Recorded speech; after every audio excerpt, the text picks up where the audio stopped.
hello. Welcome to episode 4 of Bluebell Notes. I'm Neil Povey. I'm James Tippler. What? That's my name. I'm Josie. I haven't got an option. I can't be Neelicus or something like that. I can't change it. Neelicus? Yeah, I don't know. Where did they come from? My mum and dad chose Neil because it couldn't be shortened. So people make it into Nelly. That's true. Well, but you forget. People don't realise there's a silent K, though, don't they? Exactly that, the silent K. Anyway, Bluebell Notes, welcome along. Let's just start off. Shall we very briefly start by talking about the last Bluebell Roots, because we have guests on the show today from the last Bluebell Roots. We're going to be talking to Kathy and Mick from Two's Company, and we're going to hear some music, some live music from the show as well. Who did we have? Jo, you've got the list. We had Terry Lewes. We did? Yeah, playing lovely guitar. We're going to have a track of his lovely. to listen to later. And Dave Mantle, the lovely Bruce Knapp, and the lovely Andy Melrose. Excellent. So you're saying Terry and Dave aren't lovely? They're not lovely. No, they're not. The others are lovely. Okay, all right, fair enough. We'll hear exactly how lovely Terry is when we hear his song a little bit later. Now, we've been talking about what we're doing with this podcast, haven't we? And I think, obviously, it's sprung from Bluebell Roots, the live event, but we want to make it more about sort of music in general and so on. Yeah. And so we're trying to sort of theme it, if you like. Last time we talked quite a bit about was it about pauses?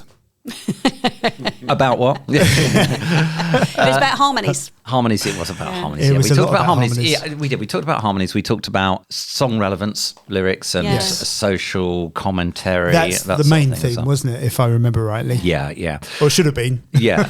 Well, that's kind of how it ended up being, yeah. So this one, actually, we've kind of decided the theme before we start. Yes. Which is going to be about starting out and about getting started with playing live and writing and performing. So, and that's where a big part of what we're going to talk about is going to involve these two people, Kathy and Mick Gibbs. Good morning, Kathy, Mick. How are you? Morning. You well? Yeah, apart from croaking, yeah. Don't croak just yet. All of a sudden. Please don't croak. So Two's Company, who were our main guests at the last Bluebell Roots, and you've sort of come through the Bluebell Roots stable from performing just as a duo to being full-on sort of guests for the main showcase act, if you like. And we were just sort of talking before we started recording about how that comes about. How do you get from not performing into doing what you do now? Where did it start for you, Kathy? Let's ask you first. Let's go for it. Are you talking in terms of where did it start with the duo? Well, I suppose so. Yeah, but let's go back into even further back from that, if you like. Oh well, obviously we could go back a really long way. So yeah, I think for me, I've always sung, even from really, really early. Yeah, and I think my mum was always singing, family was always singing. So I've always sung, but I don't think I've ever performed. I haven't performed much as a soloist. Okay. I did at school, but the coming together as a duo came much, much later, because when I first met this one, Mick, he was actually playing lead guitar in a band. Mm-hmm. And I did the classic. Saw him playing lead, thought, oh, he's very cool. That's the word we're avoiding. Josie was the same with me, seeing me play the accordion. It was the accordion that did it for me. Yeah. Well, whatever floats your boat. Don't ever play the accordion not wearing a shirt, is my advice. What, the chafing from the straps? Nipples in the bellows is not great. That's not a good combination. All right, so Mick, you were already performing anyway. So I know what kind of things were you doing? I mean, lead guitarist, that sounds very rocky. It does sound very rocky. I'm not a rocky lead guitarist. Okay. I'm quite a shy guitarist, really. Yeah. Not a natural performer. Were you right? And I've never played solo, as Okay. in on my own. Yeah. I've always been a part of a band. Even from the age of 12, I was in the school band playing guitar. And it's true, he used to hide behind pillars when we used to go and watch him perform. Okay. He's the only lead guitarist I know who you just see the guitar. And then the mysterious shadow. That's right. Yeah. Were you doing covers, or were you writing your own stuff? Or I was lucky enough to be in a band called Panama, which played at the Six Bells regularly in the 70s, between 76 and 79. Mm-hmm. We had a very good songwriter, and we did a lot of original stuff. Okay. We also did some very clever versions of songs. Yeah. So it was a bit of a combination of the two, in other words. So, so a bit of covers, but like you say, making it your own and being creative with it. So there's a creative streak there as well. Then, and by this time, you guys were a couple, and but had the idea of actually kind of ever performing together. Did that occur to you at that sort of stage? Well, I think I always wanted to perform with Mick, but he was always in bands, right. And they always had singers, and I don't think I thought of myself that way. Right. I mean, I'd sung in choirs and I'd sung in folk groups and things like that when I was younger. Yeah. But, I mean, we met towards the end of the 70s. Well, obviously, I was 12. Yeah, of course. So was I. And I loved being part of the whole thing. I loved watching. We've always loved live music. We've always been to gigs. So right from being a couple, when he was performing, I'd go everywhere he was performing, but we'd go together to everything. Mm-hmm. So I think me actually performing in a band was always a dream. Yeah. But it wasn't one that I really thought would happen. Jim and Joe, yours kind of similar in the sense that what you do now in terms of Milton Hyde has come later in life, performing together, hasn't it? Yes. Yeah. Well, we originally we first performed when we went busking together when we met at college, but between then and sort of 2018, we didn't play together because Jim was in bands. Right. So same sort of thing, and I was at the side thinking I'd like to be in a band, but there wasn't really room in a Cajun band for a clarinet. Yeah. So it's not a traditional Cajun. No, it's not. Instrument. No, it's So, not. Don't you think it's often the instruments that almost sort of basis what you do? So I was sort of almost semi-forced to learn to play the piano as a small child. And I was going to ask when did you start learning an accompanying instrument for your voice? So I would say probably when I went to secondary school, because I was still sort of being made to play the piano, in that typical way in those days, which was do your practice and not much psychology. That was the thing that I wasn't very good at, doing the practice. No. So then I decided, well, if I have a guitar, and learn the guitar, then I can sing folk songs or country songs or whatever. Yeah. So I release kind your of inner taught myself. Joni. Oh, exactly. And I think I'd started writing. Never going to perform them, but I'd started writing little songs, and then once I'd got the guitar going and had a few chords, then it came from there really. But I never saw myself as a guitarist, especially once I'd met Mick. I saw myself as someone who accompanied my voice. And maybe that's the thing for a lot of people in the folk world, actually, perhaps because we've talked about this, obviously the importance of kind of the song, and you might find if you went through the annals of the folk musicians that not all of them are the greatest players, as it were, and that is, and the instrument is there as an accompaniment. It's there to bolster what the voice does or fill in the bits in between to a certain extent. With some musicians, but not always the case, obviously. But I guess it depends what you're trying to achieve, doesn't it? If you're trying to present a song and a lyric and a melody in the best way, just depends on how you're going to express yourself, because you could argue that Dylan wasn't the best guitarist in the world. You could easily argue that, but what he did... That was who I was thinking of, strangely. Yeah, well, it could easily... But it could just as easily be Neil Young or something like that. Yeah. And the same goes for, obviously, with those two, the same goes for singing as well. That's absolutely true, yeah. I mean, divisive voices, definitely. Both, I'm doing inverted commas, terrible singers in a classical sense. Yeah. But the early Dylan numbers are just fantastic, and there's later ones are like, we were listening to one the other day, weren't we? A very late one on Saturday. I can't remember what it's about, the guy in the black coat, wasn't it? And his voice is almost like a weird kind of it's almost like a kazoo. It's like quite percussive, really and gravelly, gravelly and percussive. So I mean the point is that just depends on what you're trying to express and how you need to express it, doesn't it, in terms of that musicianship. We went to Lewes Folk Club last week, a couple of weeks ago. Wednesday, and most of the floor spots were just unaccompanied singers. So they're all singing folk songs just with a voice. They're not accompanying themselves on an instrument at all. It's brave, isn't it? And it's really good to listen to. And we were one of only two. Yeah, it's very liberating, spots, I think, just to be able to stand up there and sing unaccompanied. Yeah, and that's the purest form of the song, I suppose, isn't it, if you like? Oh, yeah. Folk. Let's talk about the performance side of it, because you mentioned obviously busking together. When was the first time, Kathy and Mick, that you first sort of actually ended up performing together? Probably Bluebell Roots. February 2019. Wow. We'd done a couple of gigs. You must have done something in Lewes because, prior to that. Yeah, I remember talking to our friends, the Appletons, who said you must get Kathy and Mick to come along. So you must have done something that they knew about. Yeah, we did a gig at the Con Club. Yeah, so I think Pete had been telling us about Bluebell Roots for probably 6 or 8 months and saying, you must come. And for some reason, there was always something else we were doing. And then Mick's then band that he was in were playing close to Arlington in a pub.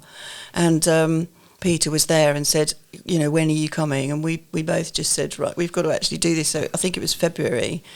So I think, for me, it was the first time we'd sung as a duo. So I think I'd been doing a lot of choirs and things like that. And when we did the gigs at the Con Club, I was doing the lead singing. I think I sung a couple of original songs there, but mostly it was covers. And one of the things that we really loved about being able to come and do floor spots is that it's become a tradition to perform a new song that I've written for the very first time, because it's a very safe audience. And it's an audience that listen.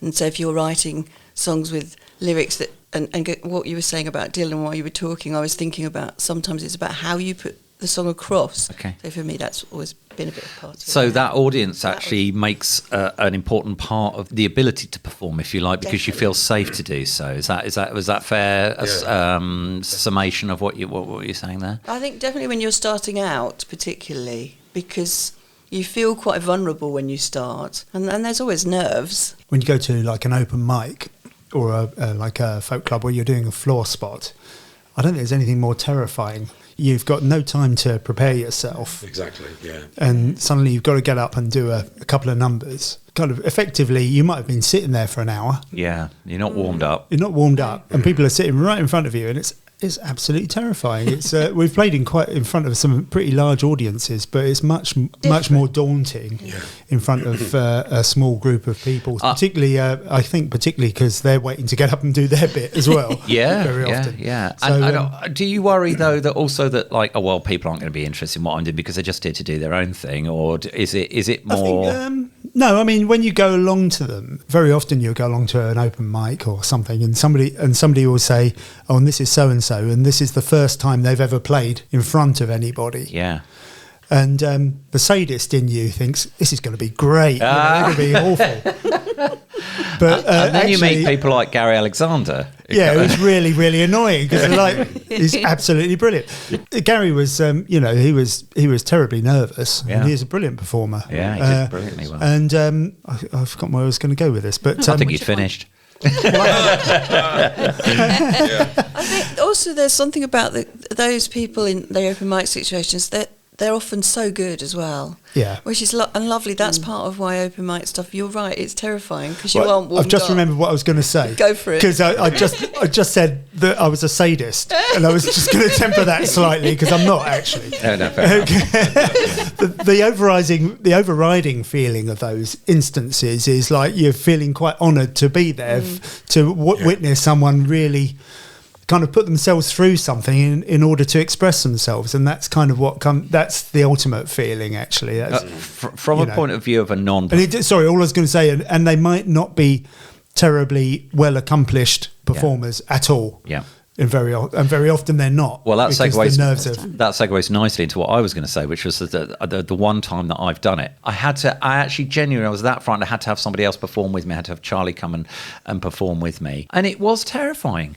I was shaking, absolutely shaking, and I know my performance wasn't very good. It got a ridiculously raucous round of applause, which wasn't deserved, but you completely see that. Totally fishing for compliments. Yeah, I'm not fishing for compliments. So I don't mean that. And that's absolutely not the case. But you're right, it was awful. That first time definitely really was very, very hard. Last time for me as well. I'm not doing it again. Oh, you must. You should. I was just going to ask about recordings, because I don't think you've done any recordings yet, have you? Do you plan to do some?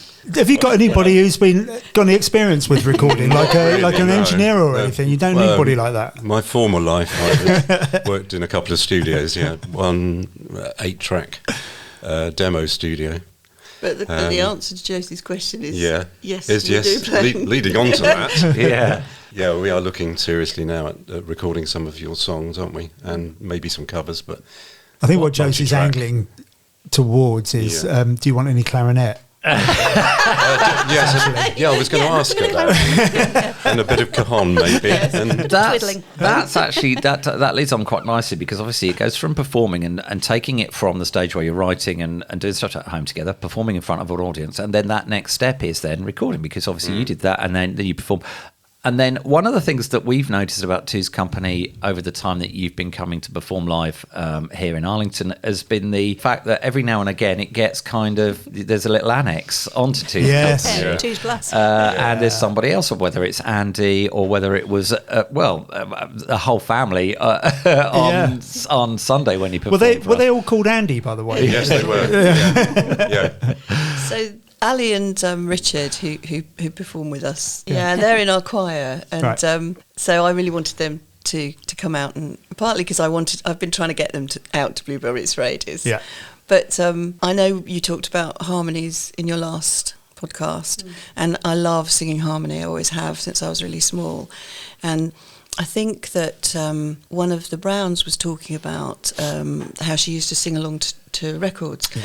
And when I was growing up, I did a lot of singing in the house on my own and in the car, a lot in the car. And I loved a really big variety of artists, but a lot of them were male or female with different voices. And if I couldn't sing in their range, I would just naturally sing harmonies around it, because that's what we did. And when we had the children, they used to come in the car and all my friends used to play nursery rhymes, and I was just like, no, if you're in my car, it's my music. So I played my music, and after a while I could hear them in the back seat singing harmonies.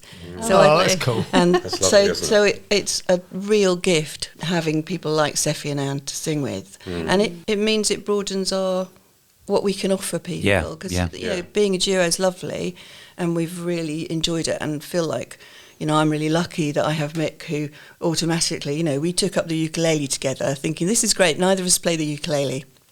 Within minutes, he's off doing all these incredible lead races. So what was I thinking? I'm just so annoying. In a good way. Yeah, take a back seat for a minute, wouldn't you? But the point being, actually, is what I was going on to was that you now, if you are looking into recording and you're looking at getting some of that stuff down, it would the plan be to involve more people and get a bigger sound to what you normally produce when you're performing as a duo. Definitely. Yeah, definitely. That I'd say the same. Yeah. And I think what we want to avoid, and I'm sure Mick will chip in, is that we don't want it just to be, we've recorded this and it's Kathy singing 3 harmonies with herself. Because one of the joys with singing with Seffi and Anne is that my voice with Anne sounds one way, my voice with Seffi's sounds one way, the 3 of us together sounds one way. That really ties in with what you're talking about, because some songs suit some people and some don't. There are some songs I love singing because they just feel really natural, and others that I have to work harder at. And, Andy Melrose's mandolin, or Andy Thomas, who's our, guy from Lewes who plays bass and guitar, and he's a really good musician. He's a great musician. He's a really good musician. Yeah. And his bass is fantastic. He's a very musical bass player, so we'd love to get him along. And there's some people around this room that would be we might be able to coerce along. So definitely. Oh no, I'll check my diary. But you're in, mate. Good stuff. So that's the plan then. It would be to get some, if you like, additional stuff. Yeah, I think the plan at the moment is over the winter to put down some tracks. Have you got the facility to do that at home, Mick? Did you come away from the company with a load of kit? Steady, careful what you say. Off the record, we have a few items in the house. Yeah. Yes, like keyboards and multi-track machines and that is the plan. various tape, multi-track tape. Obviously, a few guitars. 1 or 2 ukuleles. Clutch of ukuleles, I think. Yeah. So we've got a starting point. Okay. I think we'd that's get the people plan like Andy in to do bass and guitar. So just get, even if that's just demoing, as it were, and then you think, actually, let's do it a different way. Yeah, I think you've got to hear it, haven't you? Yeah. And then build it up. Because we want to do an album, partly because I would like for my songs to be somewhere rather than just in my head. Yeah. And because I wouldn't call myself a consummate musician, and often if I'm writing a song, I'll write the lyrics, or I can hear something, so I'll sing it onto my phone, and it sounds terrible. But it's just to kind of remind yourself when you've had a gap. So, and then it would be really lovely then to sort of say, well, this is what we've had people into the house to try bits, and then get advice, really, I think, from that group of people about how does that work and what does that look like on a CD, you know, which tracks go with which, and you know, we've listened to lots of others. That collaborative process is also as important, isn't it? I think in its terms of working out how it works with other people and then going somewhere new with it in a way. Well, and I don't think you know how you're going to fit with people you sing with or perform with or make music with until you try. And some it's just great from the get-go. Yeah. And others, I think, you know, you can see that there would be places where that might fit and places where it doesn't. So it feels like the natural next step. We've talked a lot about it and we've been quite sort of, we've been meaning to do it for a couple of years, but I think we just haven't got around to it. Do you know what? That's the only thing I was going to say, actually, was get round to it. I know, we must. Don't procrastinate. Just crack on with it. Set a release date. That gets you going. Set a release date and then you've got to do it. Yeah. Deadlines are great. You guys are a really good model for us. Yeah. Well, I'm glad we're modelling for a good model for somebody. And you look lovely. No, actually, you're an inspiration because, you know, we see you at Bluebell Roots and we see you at gigs and we see you're working and you're recording. Oh, it's quite quite creepy, actually. Yeah. You're following it. You don't always see Mick there, do you? He's hiding in the shadows as he was behind a pillar. Yeah, just see the shadow of a ukulele just around the bend. Right. He's also desperate to get out his Strat and his and his telly and start putting it on. So it would be quite nice to do some of those songs and make them a bit less acoustic, even though we love acoustic. Yeah. Would you consider doing an evening of all of your own songs for a selected audience for them to help you decide which ones they think should go onto an album? Yeah, definitely. It's a thought, isn't it? Yeah. Let's hear something that you did live at Bluebell Roots, and we can talk about it afterwards.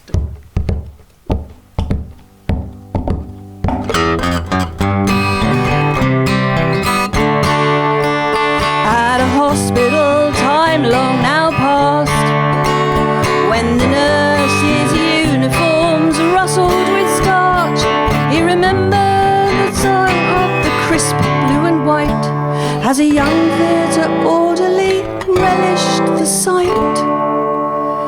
There was a hint of black stocking as she walked by, a well-turned ankle, the hint of a thigh.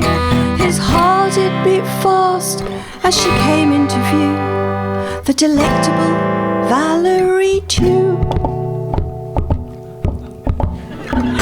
He scrubbed, sluiced and cleaned with aplomb, pushing trolleys down corridors long, and he'd pray for the courage to ask a certain young nurse to the hospital dance. There was a hint of black stockings she walked by, a well-turned ankle, just the hint of a thigh. His heart it beat fast as she came into view, the beautiful Valerie Tew. Then one day he was struck by a pain, and it gripped him again and again. With a loud cry he fell to the ground, and discovered that when he came round, he lay on his own trolley, the ceiling in view, and the whispering comfort of Valerie Tew.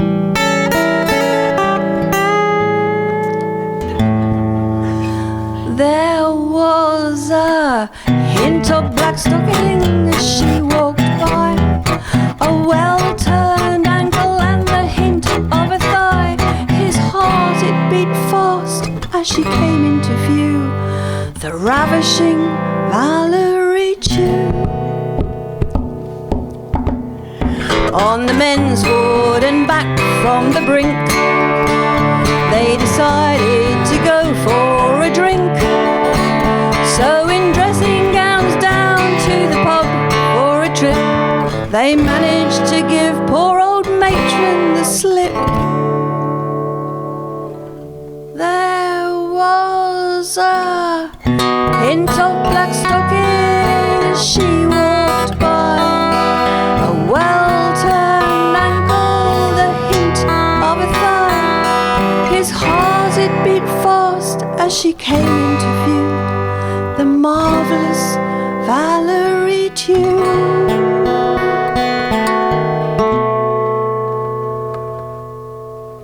And now he's much older, and when he looks back, he wonders each time, as you do, why he headed for Durham and pastures anew.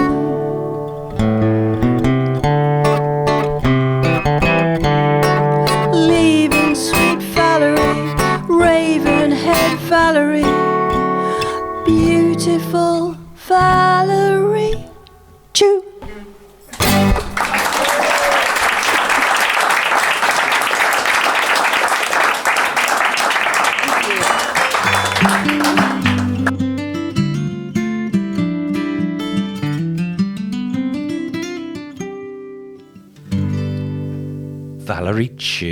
Valerie Chew. That was a song. Well, Kathy, Mick, you can tell us about the inspiration for this song. Oh, well, it basically was a story that a friend told me in the pub, a true story. I mean, there isn't anything in that song that isn't true. Okay. And I thought the story was brilliant, and I thought the name was brilliant. Yeah. And I just said at the time that, this is actually crying out to have a song written about it. So that's song, where the inspiration came from. Yeah. And it's lovely. I love that it's what's the word? Redolent of a particular time, actually, where perhaps modesty was a little bit more than it is today. The hint of black stocking and so on. Yes, I mean, it's not very PC, is it really now? No, but on the but it is of its time. Yeah, exactly. And I think that I don't think you necessarily there's not an issue with something being PC or not, because there's a big reaction against woke culture at the moment, isn't there? Well, and I think historically we've got folk songs, and if you go back in history, music and stories have always been told through music, and they're told about the time that they happened. Yeah, exactly. So that's where that came from. So it's almost like a sort of an independent narrator's voice, isn't it? Really, saying what that person was thinking when they saw Valerie Chew. I really like the bit in the song with the heartbeat on the guitar. Yeah, me too. Okay. Yeah. I think that's interesting in terms of how a song evolves. Yeah. So that song definitely started out as lyrics. It was a story, and then obviously Mick can talk about some of the musical stuff that came up with Andy and he with the two guitars, because they both play guitar on that. But as we started to get the tune together, and I mean, I wrote the tune. I don't write the tune. I sang the tune, and we worked out the chords and things. But actually, the more we performed it together, and it was with Andy at that point, because I said, you've got to come in because you were there when we were talking about it. And it suddenly became a song that had to be performed, so there had to be the sort of strange things that happen when he's lying on the floor and, he's actually passed out. Do you want to talk about the... Yeah, I suppose so. I'm just trying to think what I'm going to say. I like the fact that she passed over to you at the lying on the floor, passed out. Yeah, yes, I know. It's kind of familiar to me. It's just great playing guitar with somebody else, and that sort of choppiness between the two guitars just happened. Yeah, nothing was intended. But the heartbeat came from you. The heartbeat, I'm a frustrated drummer. Okay. So, say no more, but... guitars have become increasingly percussive instruments. I won't get Jim started on that, because... Don't get me started. I love the percussive guitar. Yeah, I do. I think it's a really good thing to, and the heartbeats be doing, become almost more hammed up as we've performed it more. That was what I was going to say, is that I like the humour in it, obviously. Yeah. I mean... It just makes me laugh, that drum bit, because it's just so silly, isn't it? and the bit at the end where it goes, the way you do that little minor. Yeah, the twiddly. Yeah, I mean, that makes everyone laugh. I think that song is straight out of the Ray Davies songbook. It's such a Kinks song. It's so good. I think Kathy will take that, definitely. I would. I mean, it's I can die happy now. Definitely. It's fantastic. I was saying, you sang, going back to you saying you didn't write it, you sang it.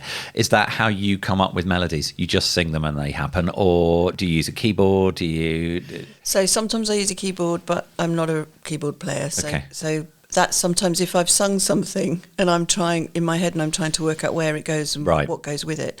Sometimes it's with a guitar or ukulele. That song, it was definitely, I just sung it and heard it and then sang it to Mick, and then Mick came up with some other bits, and then Andy came along. So it kind of evolved. So that was a real collaboration then. That what would you say? Apart from definitely. The idea from you, and then it the lyrics were me, but the beginning of the tune was me, but it's not recognisable as that, and it wouldn't be. I mean, it's a great story, and hopefully it's a funny song, but definitely these guys made it a much better song than it was when I first wrote it. And how's that? You obviously you both write, Jim and Joe. You both write lyrics and melody lines. So how do you approach it?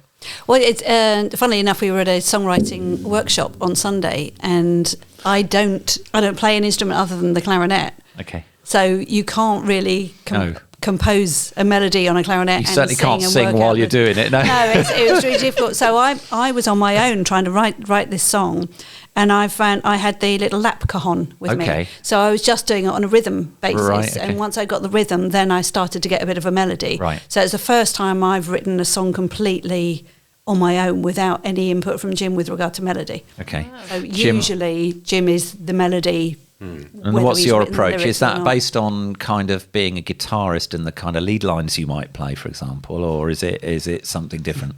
When I write, I don't have a particular formula. Okay.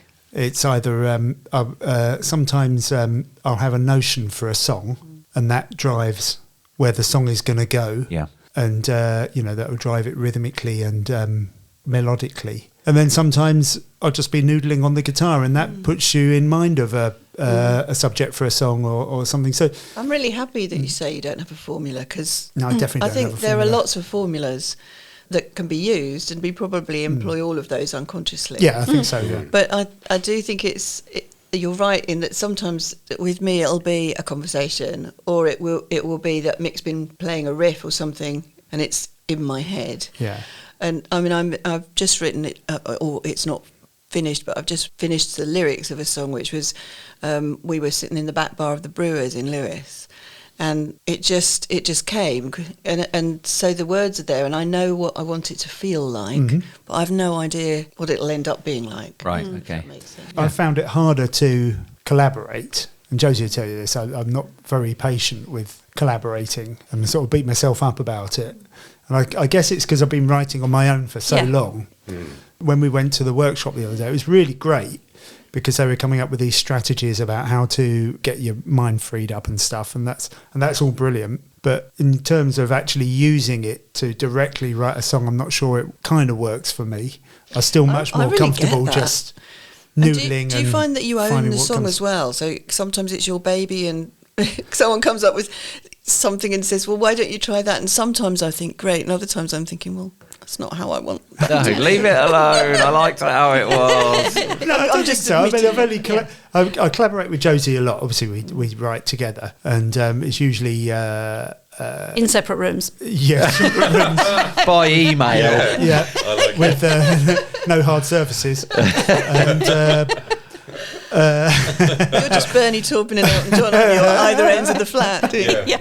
Well, it's a bit like it honestly is can be a bit like that. We do argue over stuff and disagree about stuff, and that's all well and good, isn't it? I wish I had someone to argue with. I cannot write lyrics if I can hear Jim playing guitar, because I'm trying to write lyrics to a line that I've heard, and then if he's playing the next line, no, it's gone, I can't do it. Yeah. So I have to shut myself in another room. Okay, let's bring it back to the idea of which is kind of where we were going with this, which was about starting out and getting into performing. Where was Valerie Chu first performed live? Strangely enough. Was it Bluebell Roots? No, I don't think it was. I think it was the Conclave. Okay, yeah. Was it? Yes, it was, and it has evolved since then. I think we ham it up a bit more now than we did then. Well, you need to. I think that makes sense. I was a bit worried about how it was, because it was quite different from other stuff I'd written. I was slightly worried about how it was going to be received. But the first time we performed it in its current guise was Bluebell Roots. You saying about the Ray Davies, it's almost to me a sort of a music hall kind of element to it, if you like. I think a lot of the Link Kink stuff was. Well, perhaps that's true. And actually, the band that Mick was first in, that he mentioned, Panama, the guy that was the leader, really, if you'd have to call him the leader, because he was a fabulous songwriter. He really was. But he also. He had a voice a bit like Ray Davies, and he also, they sang quite a few of those songs that he would put his own take on. So, Where does it go now? Obviously, we talked about maybe recording. You've performed a lot, as we said, at Bluebell Roots. You performed at the Con Club. Do you want to take it further away, around Sussex and off to other kind of venues and things? Because you started doing a little bit of that already, haven't you? Yeah, we went through a phase in 2019 when we started coming to Bluebell Roots, and then we picked up quite a momentum, the two of us and with Andy and other people, and we played in Eastbourne and various other folk clubs and stuff like that. And then when COVID hit, as we all know, it all just died a death, apart from the online doing stuff online, which saved us all, really. And we thought we were going to be, this will be great, we'll do some recording and we'll write loads of songs, and it almost had the opposite effect in a way, because there was no, like, creativity breeds creativity. It's why live music is so important. So the short answer to your question is absolutely, we love sharing the music and we want to play more. And what Jim said earlier about floor spots are great. They're really good places to scare yourself silly, hear lots of other people who are scaring themselves silly, and you do pick up a lot from that. But doing a set, I mean, what a privilege, and thank you guys so much for giving us that opportunity. It was such a privilege, because it was fun to be able to get 2 or 3 songs in, and although we've done it before, there is something about doing that to an audience who are musicians, a lot of them, or love live music, that's just, it's great. And they're receptive. That is a very welcoming audience. And you get warmed up. So I think it is about being able to do a set and listening to other people saying, because I think when you write songs, you don't always really know whether they're any good, particularly if you've written one and you've got a bit bored with it after a while, because you've sung it lots of times and you start thinking. So it's good to have people's honest responses, I think. Do you shape your set list with that in mind? Doing set lists is such a pain in the bum. Is it really? Yeah, it's really hard. That's why we go off the set list so often. You sort of, as you're playing, you think, actually, no, we're not going to do that one. That's not going to really fit with this audience. And then you think, okay, let's do this one. Because you tend to think of like big touring bands, their set lists are fairly fixed. Because of the way the production has to work. I think finding the first song for a set is really hard. That's the hardest bit. That's the hardest thing. And there's times where we've got a set list and we got up on the stage, and Josie or I will say, actually, let's start with this, and it's like one that we haven't even practiced very often. Oh no, it just came into your mind, you fancied it. And that's the joy of it. You never know what's going to happen. I remember Steve. It depends where as well. Yeah, it does. And who your audience are. And so when we've done other things that we've thought in a particular way about set lists, and what you said is absolutely right, we would choose something that we thought would make a good starter, and something that we are very comfortable with, because that's almost your warm-up.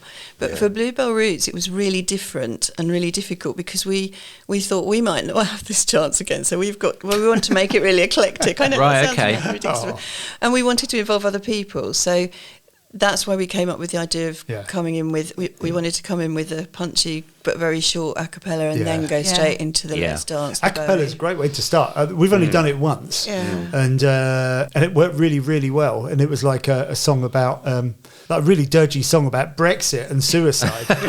Lovely. And I'll get everyone in the mood. High risk strategy, but it really worked really, really Things well. Things can only get better. That's what it was. But it is difficult, because you don't want to have several songs in the same key, or some that are all, you do go to try taking 4 guitars to a gig, and and that was the other thing, we because we knew we'd got people coming up and down, we were very much thinking about the stage management as well. There is no stage in that room, really. No, I mean, there's a lot of clattering of chairs when people have to go around. Moving people in and out.